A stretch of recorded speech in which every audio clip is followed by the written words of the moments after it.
ಸ್ನೇಹಿತರೆ, ನಮ್ಮ ಸನಾತನ ಧರ್ಮಗಳಲ್ಲಿ ಹಲವಾರು ಗ್ರಂಥಗಳಿವೆ. ವೇದ, ಪುರಾಣ ಮತ್ತು ಸಾಕಷ್ಟು. ಇದರಲ್ಲೇ ಒಂದು ಗ್ರಂಥವಿದೆ, ಇದನ್ನು ಜನರು ಓದಲು ಕೂಡ ಹೆದರುತ್ತಾರೆ. ಜನರು ನಂಬುತ್ತಾರೆ ಈ ಗ್ರಂಥವನ್ನು ಮನೆಯಲ್ಲಿ ಇಡಬಾರದು, ಹಾಗೆ ಇದನ್ನು ಓದಲೂ ಬಾರದು. ಈ ಗ್ರಂಥವನ್ನು ಓದುತ್ತಾರೆ ಕೇವಲ ಯಾರಾದರ ಮನೆಯಲ್ಲಿ ಸಾವಾದರೆ. ಸಾವು ಇದೊಂದು ಎಂತಹ ಸತ್ಯವೆಂದರೆ ಕೆಲವು ಜನರು ಇದರ ಬಗ್ಗೆ ತಿಳಿದಿದ್ದಾರೆ. ಪುರಾಣದ ಪ್ರಕಾರ ಜೀವನದಲ್ಲಿ ಒಳ್ಳೆಯ ಕೆಲಸ ಮಾಡುವವರಿಗೆ ಮಾತ್ರ ಸ್ವರ್ಗದ ಪ್ರಾಪ್ತಿಯಾಗುತ್ತೆ, ಹಾಗೆ ಕೆಟ್ಟ ಕೆಲಸ ಮಾಡುವವರಿಗೆ ನರಕ ಪ್ರಾಪ್ತಿಯಾಗುತ್ತೆ. ಆದರೆ ಇದು ನಿಜವಾಗ್ಲೂ ಇದೇ ರೀತಿ ಆಗುತ್ತಾ? ನೀವು ಯಾವತ್ತಾದ್ರೂ ಯೋಚನೆ ಮಾಡಿದ್ದೀರಾ ಸಾವಿನ ಬಳಿಕ ನಿಜವಾಗ್ಲೂ ಏನಾಗುತ್ತೆ ಎಂದು? ಈ ಎಲ್ಲ ವಿಷಯವನ್ನು ತಿಳಿಯೋಣ ಈ ಒಂದು ಗ್ರಂಥದ ಅನುಸಾರ. ಇದರ ಹೆಸರೇ ಗರುಡ ಪುರಾಣ. ಗರುಡ ಪುರಾಣ 18 ಮಹಾಪುರಾಣದಲ್ಲಿ ಇದೊಂದು. ಗರುಡ ಪುರಾಣದಲ್ಲಿ 2 ಪ್ರಮುಖ ಭಾಗಗಳಿವೆ. ಇದರಲ್ಲೇ ಒಂದು ಪೂರ್ವಖಂಡ. ಇದರಲ್ಲಿ ವಿಷ್ಣುದೇವನ ಭಕ್ತಿಯ ಬಗ್ಗೆ, ಮೆಡಿಟೇಷನ್, ಯೋಗ, ಧ್ಯಾನ ಹಾಗೂ ಬಹಳಷ್ಟು ಆಂತರಿಕ ಜ್ಞಾನದ ಬಗ್ಗೆ ಹೇಳಿದ್ದಾರೆ.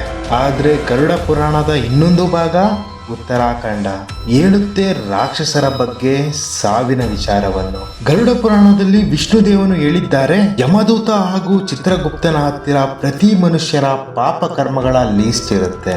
ಅವರು ಎಷ್ಟು ಪುಣ್ಯ ಮಾಡಿದ್ದಾರೆ, ಎಷ್ಟು ಪಾಪ ಮಾಡಿದ್ದಾರೆ, ಪ್ರತಿಯೊಂದು ಡೀಟೇಲ್ ಆಗಿ ಬರೆದಿರ್ತಾರೆ.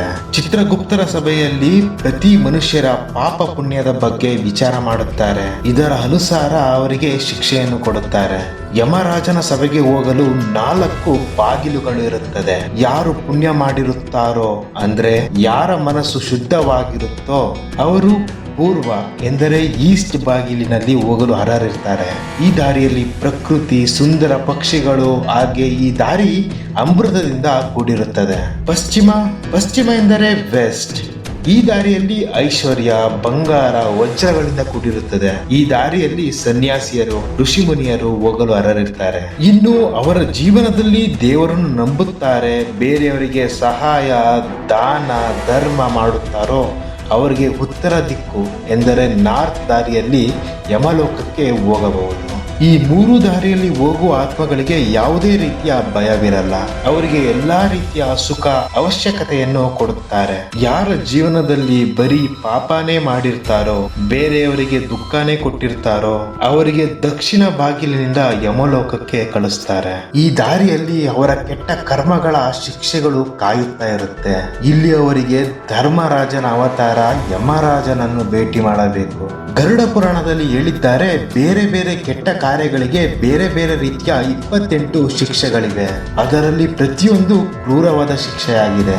ಇಲ್ಲಿ ಕೆಟ್ಟ ಕೆಲಸಗಳಿಗೆ 5 ರೀತಿಯಲ್ಲಿ ಭಾಗಗಳಾಗಿ ಮಾಡಿ ಶಿಕ್ಷೆ ಕೊಡುತ್ತಾರೆ. ಮೊದಲನೆಯದ್ದು ತಾಮಿಸ್ರಾಮ್.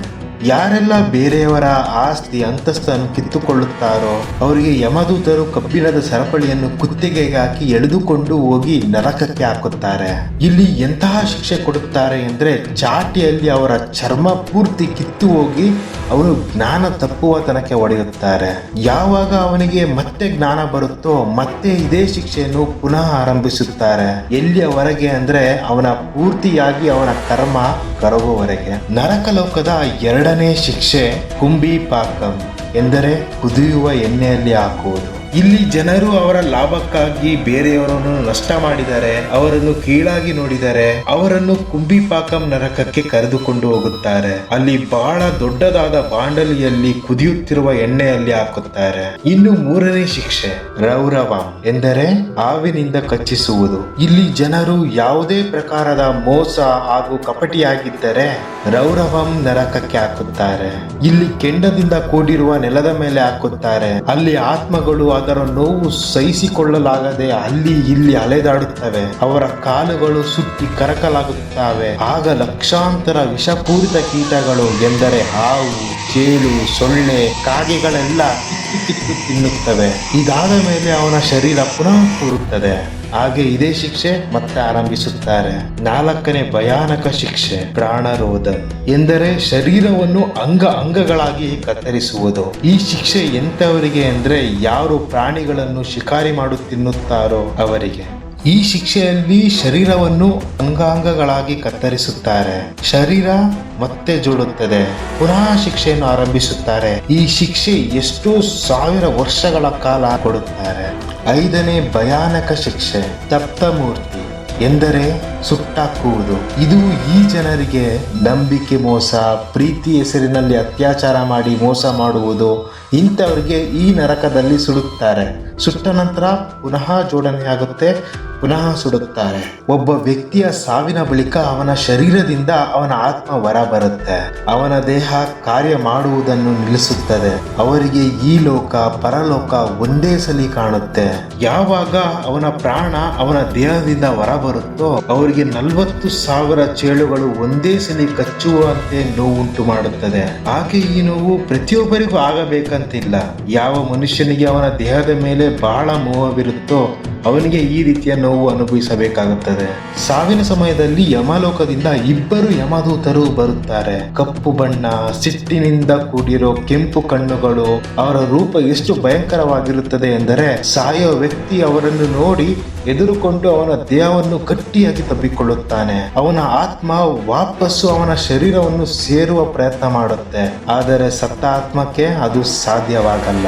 ಯಮದೂತರು ಆತ್ಮವನ್ನು ಕಬ್ಬಿಣದ ಸರಪಳಿಯಲ್ಲಿ ಗಟ್ಟಿಯಾಗಿ ಕಟ್ಟಿ ಎಳೆಯುತ್ತಾರೆ. ತುಂಬಾ ಸಮಯದ ಯತ್ನದ ಬಳಿಕ ಆ ಆತ್ಮ ಒದ್ದಾಡುತ್ತಾ ಜೋರಾಗಿ ಅಳೋಕೆ ಶುರು ಮಾಡುತ್ತೆ. ಯಮದೂತರು ಆ ಆತ್ಮವನ್ನು ಎಳೆದುಕೊಂಡು ಯಮಲೋಕಕ್ಕೆ ಹೋಗುತ್ತಾರೆ. ಇಲ್ಲಿಂದ ಶುರುವಾಗುತ್ತೆ ಯಮಲೋಕದ ಪ್ರವಾಸ. ಗರುಡ ಪುರಾಣ ಹೇಳುತ್ತೆ, ಯಾರೆಲ್ಲ ಅವರ ಜೀವನದಲ್ಲಿ ಒಳ್ಳೆಯ ಕೆಲಸವನ್ನು ದಾನ ಧರ್ಮ ಮಾಡಿರುತ್ತಾರೋ ಅವರ ಯಮಲೋಕದ ಪ್ರವಾಸ ತುಂಬಾ ಅದ್ಭುತ ಹಾಗೂ ಆರಾಮದಾಯಕವಾಗಿರುತ್ತದೆ. ಅವರನ್ನು ಒಂದು ರಥದಲ್ಲಿ ಕೂರಿಸಿ ಕರೆದುಕೊಂಡು ಹೋಗ್ತಾರೆ. ಆದರೆ ಯಾರೆಲ್ಲ ಅವನ ಜೀವನದಲ್ಲಿ ಒಳ್ಳೆಯ ಕೆಲಸನೇ ಮಾಡಿರಲ್ಲ ಅವರಿಗೆ ಈ ಪ್ರವಾಸದ ಪ್ರತಿ ಕ್ಷಣವೂ ನೋವಿನಿಂದ ಕೂಡಿರುತ್ತದೆ. ಯಾಕಂದ್ರೆ ಅವರನ್ನು ಯಮದೂತರು ಸರಪಳಿಯಿಂದ ಕಟ್ಟಿ ಎಳೆದುಕೊಂಡು ಹೋಗುತ್ತಾರೆ. ಹಾಗೆ ಅವರಿಗೆ ಸುಧಾರಿಸಿಕೊಳ್ಳಲು ಎಲ್ಲೂ ಸಮಯಾವಕಾಶ ಕೂಡ ಕೊಡುವುದಿಲ್ಲ. ಈ ಪೂರ್ತಿ ದಾರಿಯಲ್ಲಿ 16 ಸ್ಟೇಷನ್ಗಳು ಬರುತ್ತವೆ. ದಾರಿಯಲ್ಲಿ ಕೆಲವು ಕಡೆ ಮಂಜಿನಿಂದ ಕೂಡಿದ್ರೆ ಕೆಲವು ಕಡೆ ಬೆಂಕಿಯಿಂದ ಕೂಡಿರುತ್ತೆ. ಕೆಲವೊಮ್ಮೆ ಕತ್ತಲೆ ಕಾಡಿನಲ್ಲಿ ಪ್ರಾಣಿಗಳನ್ನು ಎದುರಿಸಬೇಕಾಗುತ್ತದೆ. ಇನ್ನು ಕೆಲವು ಕಡೆ ಗೊಚ್ಚೆಯಲ್ಲಿ ಹೋಗಬೇಕಾಗುತ್ತದೆ. ಆತ್ಮ ಅಳೋಕೆ ಶುರು ಮಾಡುತ್ತೆ.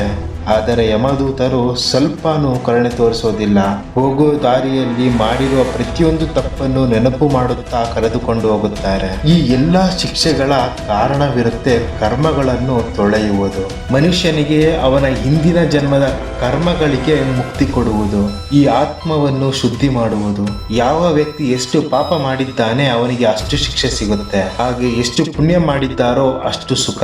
ಆದರೆ ಈ ಎರಡರ ಉದ್ದೇಶವಿರುತ್ತೆ ಆತ್ಮವನ್ನು ಸಮತೋಲನ ಮಾಡುವುದು. ಇಷ್ಟೆಲ್ಲ ಮಾಡಿದ ನಂತರ ಆ ಆತ್ಮ ತನ್ನ ದೇಹದ ಆಸೆಯನ್ನು ಬಿಟ್ಟಿರುತ್ತದೆ. ಹಾಗೆ ಪುನರ್ಜನ್ಮದ ದಾರಿ ಶುರುವಾಗುತ್ತೆ. ಗರುಡ ಪುರಾಣದಲ್ಲಿ ವಿಷ್ಣುದೇವ ಹೇಳುತ್ತಾರೆ, ಯಾವ ರೀತಿ ಮನುಷ್ಯ ತನ್ನ ಬಟ್ಟೆಯನ್ನು ಬದಲಿಸುತ್ತಾನೋ ಹಾಗೆಯೇ ಆತ್ಮವು ಅದರ ಶರೀರ ಬದಲಿಸುತ್ತದೆ. ಆದರೆ ಒಂದು ಮನುಷ್ಯನ ಶರೀರ ಸಿಗುವುದು ಬಹಳ ಪುಣ್ಯ ಮತ್ತು ಕಷ್ಟದ ದಾರಿಯಾಗಿರುತ್ತದೆ. ಗರುಡ ಪುರಾಣದ 4ನೇ ಭಾಗದಲ್ಲಿ ವಿಷ್ಣುದೇವನು ಗರುಡ ದೇವನಿಗೆ ಹೇಳುತ್ತಾರೆ, ಆತ್ಮಕ್ಕೆ 84 ಲಕ್ಷ ಬಾರಿ ಬೇರೆ ಬೇರೆ ಯೋನಿಯಲ್ಲಿ ಜನ್ಮ ತಾಳಬೇಕಾಗುತ್ತದೆ. ಇದಾದ ನಂತರ ಮನುಷ್ಯನ ಯೋನಿಯಲ್ಲಿ ಜೀವ ತಾಳುತ್ತೆ. ಒಂದು ಜೀವಕ್ಕೆ ಅದರ ಪಾಪ ಪುಣ್ಯ ಹಾಗೂ ಅದರ ಕರ್ಮದ ಆಧಾರದ ಮೇಲೆ ಜೀವ ಪಡೆಯುತ್ತದೆ. ಕೆಲವೊಮ್ಮೆ ಜಿರಳೆ, ಕೆಲವೊಮ್ಮೆ ಕಪ್ಪೆ ಅಥವಾ ಪಕ್ಷಿ, ಕೀಟ ಅಥವಾ ಮರವಾಗುತ್ತದೆ. ಇದೇ ರೀತಿ 84 ಲಕ್ಷ ಬಾರಿ ಬೇರೆ ಬೇರೆ ರೀತಿ ಜನ್ಮ ತಾಳಿದ ಬಳಿಕ ಅದರ ಪಾಪ ಪುಣ್ಯ ಸಮತೋಲನಕ್ಕೆ ಬಂದ ನಂತರ ಮನುಷ್ಯನ ಜನ್ಮ ಪ್ರಾಪ್ತಿಯಾಗುತ್ತೆ. ಗರುಡ ಪುರಾಣ ಪ್ರತಿಯೊಂದು ಸಾವಿನ ವಿಷಯ ತಿಳಿಸಿಕೊಡುತ್ತೆ. ಅದರ ಜೊತೆಗೆ ಲೈಫ್ ಲೆಸನ್ಸ್ ಕೂಡ ಹೇಳಿಕೊಡುತ್ತೆ. ಇದು ನಮಗೆ ಹೇಳುತ್ತೆ, ಇದು ನಮಗೆ ಮನುಷ್ಯನ ಜೀವನ ತುಂಬಾ ಕಷ್ಟದಿಂದ ಸಿಕ್ಕಿರುತ್ತದೆ. ನಾವು ಯಾವ ರೀತಿ ಬದುಕಬೇಕು ಎನ್ನುವ ನಿರ್ಧಾರ ನಾವೇ ತಾಳಬೇಕು. ಹಾಗೆ ಸ್ನೇಹಿತರೆ, ಶನಿದೇವನ ಜನ್ಮ ಹೇಗಾಯಿತು, ಹಾಗೆ ಮತ್ತಷ್ಟು ಶನಿದೇವನ ವಿಚಾರವನ್ನು ತಿಳಿಯಬೇಕೆಂದರೆ ನನ್ನ ವೆಬ್ಸೈಟ್ ಅಲ್ಲಿರೋ ವಿಡಿಯೋನ ಕ್ಲಿಕ್ ಮಾಡಿ. ನೀವು ಇದೇ ತರದ ಅದ್ಭುತ ಕಥೆಗಳನ್ನು ಕೇಳಬೇಕೆಂದರೆ ದಯವಿಟ್ಟು ಈ ಚಾನೆಲ್ನ ಸಬ್ಸ್ಕ್ರೈಬ್ ಮಾಡಿ. ಹಾಗೆ ವಿಡಿಯೋನ ಲೈಕ್ ಹಾಗೂ ಶೇರ್ ಮಾಡೋದನ್ನು ಮರೆಯಬೇಡಿ. ನಿಮ್ಮ ಮನಸ್ಸಿನಲ್ಲಿ ಯಾವುದೇ ವಿಚಾರ ಬಂದರೂ ಕಮೆಂಟ್ ಮಾಡಿ ತಿಳಿಸಿ. ಧನ್ಯವಾದ.